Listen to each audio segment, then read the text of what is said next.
er samlet her i dag for at finde ud af, hvem der skal dømmes. Ravnkel op imod Sam. Lad mig holde min tale. Nu må I se, om han dukker op. Ejner blev brutalt myrdet af Ravnkel. Det der er faktum. Jeg synes ikke, at en mor som sådan skal gå udstraffet. Ravnkel burde føle den samme smerte, som Ejner følte. Ingen førhen har ingen tur at sige noget imod ham, men det gør vi nu. Hvis vi står sammen, så kan vi vælte den tyran. Jeg kunne ikke komme frem for pøblen. Denne anklager til grin.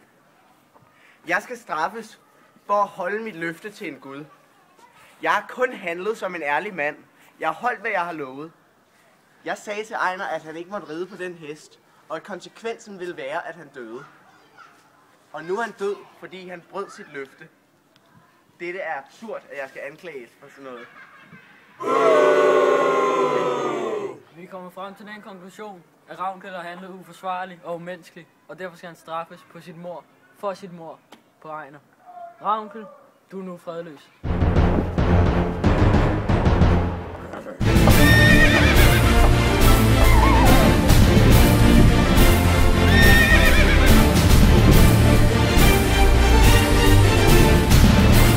Tilfreds nu sammen? Ja. Men du ved godt, at han ikke er fredløs, før vi tager ind til hans hus. Hvor så vi tager hen til Ravnkel? Ja. Der er intet, jeg hellere vil. Så men, nu er vi tæt på. Det er hans hus. Det er der, tyrannen bor. Okay, vi tager så Ravnkel, så tager I af mændene. Vi vil have dem i live.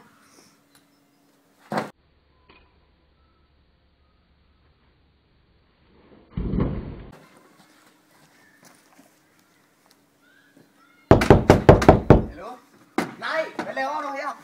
Nej, jeg flytter over hovedet. Nej!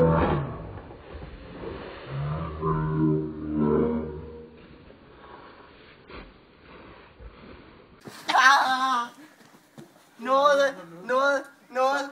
Jeg vil gøre, hvad i det. Jeg vil ikke tage smerte som Ejner. Din tyran. Jeg gjorde bare, hvad jeg havde lovet. Red mig. Hvad hvis jeg aldrig nogensinde kommer tilbage og går min vej nu? Vil I så lade mig leve? Det er en aftale. Skrid!